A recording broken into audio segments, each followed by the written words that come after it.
Hi friends, मेरे dazzle classes में आप लोग का बहुत बहुत स्वागत करता हूँ। तो ये हमारा पांचवा पार्ट है। हमारा जो जीके क्वेश्चन चल रहा था यहाँ का, जो कि मिक्सअप क्वेश्चन है, जो कि आपके एग्जाम में पूछे गए क्वेश्चन है और पूछे जा सकने वाले क्वेश्चन यहाँ पे इंक्लूड किए गए हैं। तो 120 क्वेश्चन तक यहाँ पे कवर किए थे। तो आर्किट अभ्यारण्य की स्थापना खाली स्थान में की गई थी। तो आर्किट अभ्यारण्य की स्थापना आपके सिक्किम में की गई थी। याद रखिए, क्वेश्चन पूछे गए हैं। अगला बढ़ते हैं। अगला क्वेश्चन देखिए, खारी पानी की परितंत्र को उदाहरण है तो स्ट्रीम, तालाब, डेल्टा या गहरा सागर है। तो खारी पानी का परितंत्र को उदाहरण आपका डेल्टा है। याद रखिएगा। तो खारे पानी की परितंत्र को उदाहरण हो जाएगा सी ऑप्शन, डेल्टा। अगला क्वेश्चन देखते हैं। पर्यावरण कुछ निरंतर जैविक गड़बड़ी के परिणाम स्वरूप वास्तविक क्लाइमैक्स की जगह लेने वाली वनस्पति को क्या कहा जाता है? तो इसको डिसक्लाइमैक्स कहा जाता है। याद रखिए, पर्यावरण जो कुछ निरंतर जैविक गड़बड़ी के परिणाम स्वरूप वास्तविक क्लाइमैक्स की जगह लेने वाली वनस्पति को आपका डिसक्लाइमैक्स कहा जाता है। इसका भी ऑप्शन सही हो जाए। अगला क्वेश्चन देखते हैं। निम्न में कौन से रेड डाटा बुक की संकरण ग्रस्त की श्रेणियों के अंतर्गत शामिल है? तो आपका ये डी इसका सही आंसर। ये सभी आपके संकटग्रस्त श्रेणियों के अंतर्गत रेड डाटा बुक में रखा गया है। याद रखिए आपका। यहाँ पे ऑप्शन देखते हैं। क्रिटिकली जो कि एंडरल्ड और आपके विलुप्त होने के कगार पर, और आपका वल्नरेबल जो कि यहाँ आपके ए, पी और सी जो कि यहाँ संकटग्रस्त श्रेणियों के अंतर्गत शामिल किया गया है। अगला क्वेश्चन देखते हैं। निम्नलिखित कौन सा अनुक्रमण मॉडल कानेल और आपका स्लेटियर द्वारा प्रस्तावित किया गया है? तो आपका सुविधा, सहिष्णुता और निषेध मॉडल। तो यहाँ आपके तीनों को, जो कि यहाँ अनुक्रमण मॉडल आपके कॉनेल और स्लेटियर द्वारा प्रस्तावित किया गया है, आपके सुविधा, सहिष्णुता और निषेध मॉडल। तो यहाँ से बायोलॉजी की जीव विज्ञान से क्वेश्चन यहाँ पे कवर करते हैं। निम्न में कौन सी विषाक्तता केवल एक संसर्ग से उत्पन्न होती है? तो आपकी तीव्र विषाक्तता, जो कि इसका सही आंसर हो जाएगा। तो तीव्र विषाक्तता केवल यह एक संसर्ग से उत्पन्न होती है। तो याद रखिए, इसका डी ऑप्शन सही हो जाएगा। अगला क्वेश्चन देखते हैं। अगला क्वेश्चन देखते हुए आपका फ्रेगमोप्लास्ट होता है। तो आपका फ्रेगमोप्लास्ट होता है यह जो कि सूक्ष्म नलिकाओं और माइक्रोफिलामेंट्स और आर तत्वों का जटिल संयोजन है, आपका फ्रेगमोप्लास्ट होता है। तो याद रखिएगा, इसका ये ऑप्शन सही हो जाएगा। अगला क्वेश्चन देखते हैं। एमनियोन तथा कॉरियोन से किस प्रकार का संगठन होता है? इसमें सिमेटोप्लूर होता है। तो याद रखिएगा, एमनियोन और कॉरियोन में किस प्रकार का संगठन पाया जाता है? इसमें आपका सोमेटोप्लूर पाया जाता है। इसका ये ऑप्शन सही हो जाएगा। अगला क्वेश्चन देखते हैं। अगला क्वेश्चन है 54 आपका। फिनाइल एनालाइन जो कि उपापचयी विखंडन से संबंधित रोग कौन सा होता है? तो आपका उपरोक्त सही हो जाएगा। आपका फिनाइल, आपकी कीटोन्यूरिया और आपका एल्बिनिज्म और आपका इल्केप्टोन्यूरिया, जो कि इससे उपरोक्त सभी इसके सही आंसर हो जाए, जो कि यहाँ आपके फिनाइल एलानाइल के उपापचयी विखंडन से संबंधित रोग है। तो याद रखिएगा, डी ऑप्शन इसका सही आंसर हो जाएगा। अगला क्वेश्चन देखते हैं। रेड जोनल अपकेंद्रण एक प्रकार के क्या है? तो यहाँ आपका प्रिपरेटिव अपकेंद्रण है। तो रेड जोनल आपका अपकेंद्रण एक प्रकार का आपका प्रिपरेटिव अपकेंद्रण है। तो इसका आपका बी ऑप्शन सही हो जाएगा। अगला क्वेश्चन देखते हैं। निम्नलिखित कौन सा कॉलम क्रोमेटोग्राफी के प्रकार नहीं है? तो आपका बी ऑप्शन सही हो जाएगा। पेपर क्रोमेटोग्राफी, जो कि यहाँ कॉलम आपका क्रोमेटोग्राफी का प्रकार नहीं है। तो इसका बी ऑप्शन सही हो जाएगा, पेपर क्रोमेटोग्राफी। तो यहाँ आपका कॉलम जो कि क्रोमेटोग्राफिक प्रकार नहीं है। अगला क्वेश्चन देखते हैं। निम्नांकित में से किस जीव में गूदा के बाद पूंछ पाई जाती है? तो आपका जो सांप है, इसमें जो कि यह जीव जो सांप है, जो कि गूदा के बाद इसमें पूंछ पाई जाती है। तो इसका डी ऑप्शन सही हो जाएगा। अगला क्वेश्चन देखते हैं। अगला क्वेश्चन है। श्वसन क्रिया किसके द्वारा नियंत्रित की जा सकती है? तो इसका केंद्रीय तंत्रिका द्वारा, जो कि श्वसन क्रिया को इसके द्वारा नियंत्रित किया जा सकता है, केंद्रीय तंत्रिका द्वारा। तो इसका ये ऑप्शन सही हो जाएगा, याद रखिएगा। अगला क्वेश्चन देखते हैं। निम्नांकित में से किस कैटफिश का संवर्धन किया जा सकता है? तो आपका मिस्टर सिंघाला, जो कि यह कैटफिश का संवर्धन किया जा सकता है। तो इसका सी ऑप्शन सही हो जाएगा, मिस्टर सिंघाला। तो यह कैटफिश का संवर्धन किया जा सकता है। इसका सी ऑप्शन सही हो जाएगा, याद रखिएगा, मिस्टर सिंघाला। अगला क्वेश्चन देखते हैं।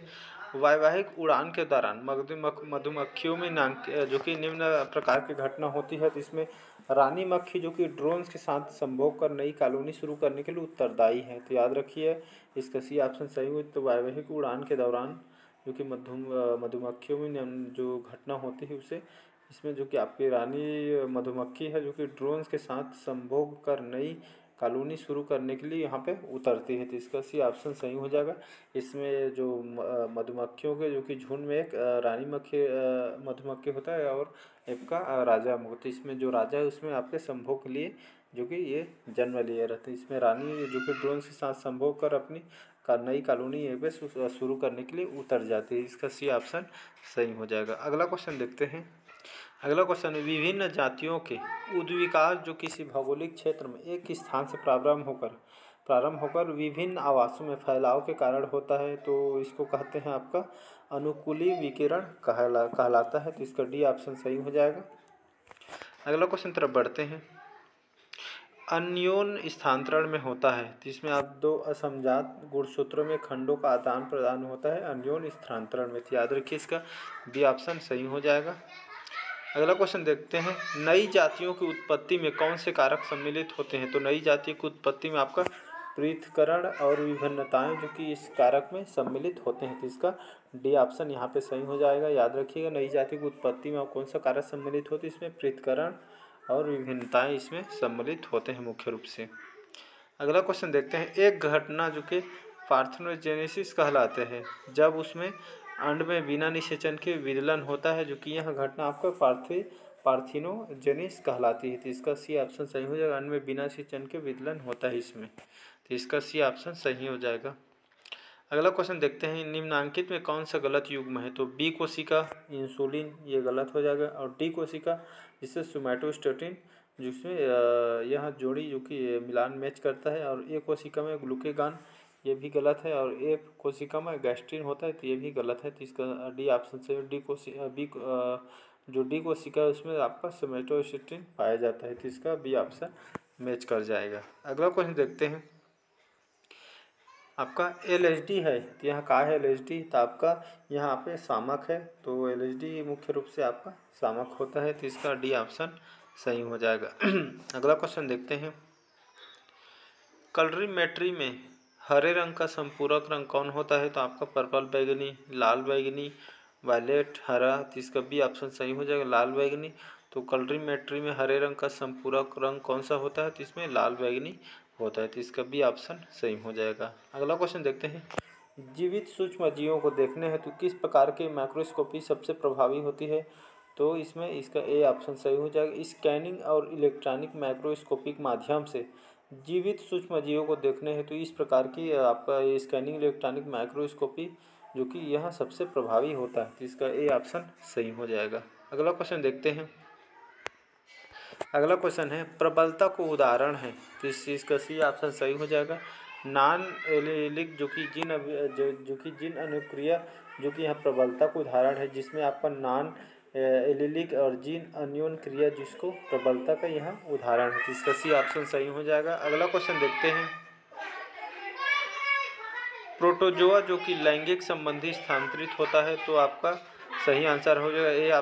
तो इसका ए ऑप्शन सही हो जाएगा। ट्राइकोमोनास जो कि वेजिनेलिस जो कि यहाँ प्रोटोआ जो कि यहाँ लैंगिक संबंधी स्थानांतरित होता है आपके ट्राइकोमोनास जो कि वेजिनेलिस में। तो इसका ए ऑप्शन सही हो जाएगा। अगला क्वेश्चन देखते हैं। मेटाजेनेसिस से क्या तात्पर्य है। तो यहाँ किसी जीव के अलैंगिक एवं लैंगिक अवस्थाओं के बीच पीढ़ियों का एकांतरण होता है आपका मेटाजेनेसिस में। तो इसका डी ऑप्शन सही हो जाएगा। याद रखिए सारे क्वेश्चन आपके पूछे गए क्वेश्चन हैं। अगला क्वेश्चन है के चयनित जातियों में क्या बताता है। तो यहाँ आपका वहन क्षमता को जो कि के चयनित जातियों में बताया गया है। तो इसका बी ऑप्शन सही हो जाएगा। वहन क्षमता जो कि के चयनित जातियों में इसको बताता है। अगला क्वेश्चन देखते हैं। अगला क्वेश्चन है संक्रमिका जिसे इकोटोन है। तो यहाँ का है यह आपका संक्रमण क्षेत्र है जिसे इकोटोन या संक्रमिका कहलाता है। तो इसका ए ऑप्शन सही हो जाएगा। इकोटोन या संक्रमिका है तो यहाँ आपका संक्रमण क्षेत्र है। अगला क्वेश्चन देखते हैं। अगला क्वेश्चन है इम्प्रिंटिंग की अवधारणा किसके द्वारा प्रतिपादित की गई थी? तो इसका कोनराड लॉरेंज जो कि इनके द्वारा इम्प्रिंटिंग की अवधारणा जो कि इनके द्वारा जो कि प्रतिपादित किया गया था। तो कोनराड लॉरेंज याद रखिएगा, इनके द्वारा प्रतिपादित की गई थी इस अवधारणा को। अगला क्वेश्चन देखते हैं HMP या शंट एवं वसा संश्लेषण के बीच संयोजी कड़ी कौन सा है? तो आपका NADPH जो कि यहाँ आपके HMP शंट या वसा संश्लेषण के बीच यहाँ संयोजी कड़ी होती है NADPH, तो इसका ये ऑप्शन सही हो जाएगा। अगला क्वेश्चन देखते हैं स्तनियों में बांटने के आपके स्तंभ निम्न में से एक लंबाई में वृद्धि हो जाने के कारण बनते हैं। तो आपका कार्टेक्स मेड्यूला में जो कि यहाँ स्तनियों में बटनी स्तंभ जो कि यह लंबाई में वृद्धि हो जाने के कारण यहाँ पे बनते हैं कॉर्टेक्स का मेड्यूला में, याद रखिएगा। तो 76 का बी ऑप्शन सही हो जाएगा। अगला क्वेश्चन देखते हैं अमीनो अम्ल को कीटोजेनिक कहा जाता है जब कार्बन कंकाल तंत्र में अंत में रूप से निम्नीकृत होता है। तो आपका एसिटिल कोएंजाइम ए, तो आपका अमीनो जो कि अम्ल को आपका कीटोजेनिक कहा जाता है जब कार्बन कंकाल जो कि अंत में इस रूप में निम्नीकृत होता है। तो आपका एसिटिल कोएंजाइम ए में निम्नलिखित होता है, तो इसका सी ऑप्शन सही हो जाएगा। अगला क्वेश्चन देखते हैं अलवड़ी जल में जो पाए जाने वाला झींगा है। तो आपका मैक्रोकिमियम रोसेनबर्गी, तो यहाँ आपके ये ऑप्शन सही हो जाएगा। यह अवली जो कि अलवड़ी जल में पाया जाने वाला झींगा आपका मैक्रोबकियम जो कि रोसेनबर्गी है, तो इसका ए ऑप्शन सही है। जो कि अलवड़ी जल में पाया जाने वाला झींगा है, तो इसका ए ऑप्शन याद रखिए, क्वेश्चन पूछा गया है। अगला क्वेश्चन देखते हैं pH मीटर में प्रयोग होने वाले ग्लास इलेक्ट्रोड का जो कि प्रतिरोध कितना होता है? 10 डिग्री से माइनस आपका 10% होता है। 10 डिग्री से 10% आपका pH मीटर में प्रयोग होने वाले ग्लास इलेक्ट्रोड का प्रतिरोध होता है। अगला क्वेश्चन देखते हैं निमोटोड के द्वारा होने वाली बीमारी कौन सी है? तो निमोटोड के जो होने वाली जो बीमारी है आपका फाइलेरिया है, तो इसका सी ऑप्शन सही हो जाएगा। जो निमोटोड के द्वारा होने वाली यह गंभीर बीमारी फाइलेरिया है, तो इसका सी ऑप्शन सही हो जाएगा। अगला क्वेश्चन देखते हैं यदि दोनों लक्षणों के लिए विषम युग्मजी एकक किसी दोहरे या प्रभावी के साथ द्विसंक्रिय क्रॉस कराया जाए तो लक्षण रूप प्राप्त होगा। तो 1:1:1:1:1 जो कि लक्षण रूप प्राप्त होगा। जो कि यहाँ पे जो आपके विषम युग्मजी एकक और किसी दोहरे अप्रभावी के साथ द्विसंक्रिय क्रॉस कराया जाए तो लक्षण जो कि 1:1:1:1:1 में डिवाइड होकर लक्षण प्राप्त हो जाएगा, तो इसका भी ऑप्शन सही हो जाएगा। अगला क्वेश्चन देखते हैं कार्सिनोमा से तात्पर्य है। तो यहाँ आपका त्वचा एवं श्लेष्मा झिल्ली का जो कि मैलिग्नेंट ट्यूमर होता है कार्सिनोमा से। यह आपका किससे तात्पर्य है? तो यहाँ आपके त्वचा एवं श्लेष्मा झिल्ली का जो कि मैलिग्नेंट ट्यूमर होता है कार्सिनोमा, तो इसका बी ऑप्शन सही हो जाएगा। अगला क्वेश्चन देखते हैं टर्मिनल अर्धसूत्री विभाजन होता है, यह आपके पादप में कभी नहीं है। तो यह टर्मिनल अर्धसूत्री विभाजन होता है जब पादप में कभी नहीं होता। तो टर्मिनल अर्धसूत्री विभाजन जो कि पादप में यह अर्धसूत्री विभाजन नहीं होता है, इसका सी ऑप्शन सही हो जाएगा। अगला क्वेश्चन देखते हैं प्रतिजन उपस्थित होते हैं। तो प्रतिजन उपस्थित होते हैं आपके कोशिका के सतह पर आपका प्रतिजन उपस्थित होते हैं, तो इसका डी ऑप्शन सही हो जाएगा। कोशिका के इस सतह पर जो कि प्रतिजन उपस्थित होते हैं, तो इसका डी ऑप्शन सही हो जाएगा। अगला क्वेश्चन देखते हैं जेड डी जो कि DNA के बारे में सत्य कथन चुनिए। तो यहाँ जो कि कुंडलन समानांतर या दक्षिणवार होते हैं। एक पूरा कुंडल में 12 बेस पेयर होते हैं।